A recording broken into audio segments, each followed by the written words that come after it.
Are you trying to figure out how to follow your bliss? Or maybe you're like I was when I first heard the quote by Joseph Campbell, follow your bliss. And I thought, I don't even know what my bliss is or how to begin following it because I don't even remember what it feels like to feel bliss. I was in a corporate career and I had very little time for bliss, let alone figuring out how to find or follow my bliss.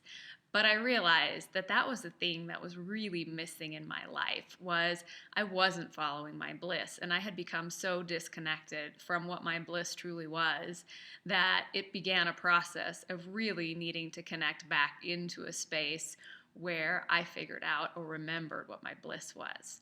So before you can follow your bliss, you got to remember or figure out what your bliss is. And I think there's a couple of good tips for this. Number one, and what really worked for me, was to remember what it was that brought me great joy as a child. And to remember what it was that I wanted to be when I was a child and why.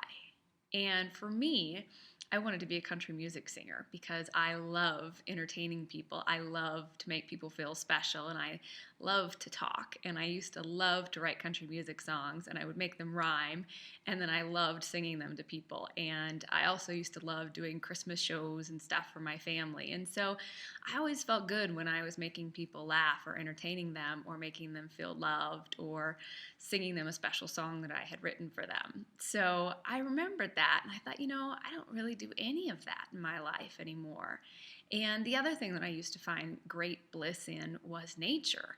And at that point in my life, I was sitting in an office, in a boardroom, in a meeting rooms all the time, and I wasn't even spending time in nature, not even a little bit.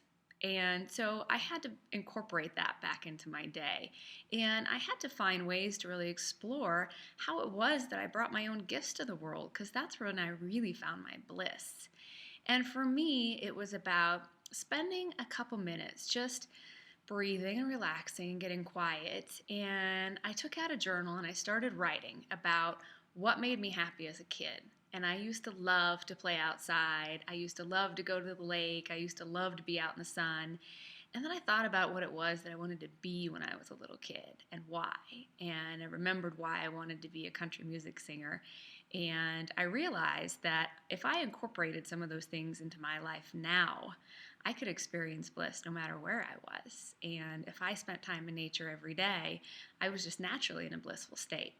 And it led for me to changing my entire career path from being in a corporate job in a corporate world and in a corporate company to following my bliss, which is creating these videos for you and entertaining people and making them feel better and bringing a little more joy to their day. So I get to follow my bliss now, but part of my bliss is helping you find yours. So I hope this was helpful to help you, number one, remember what your bliss is and to connect into that every day.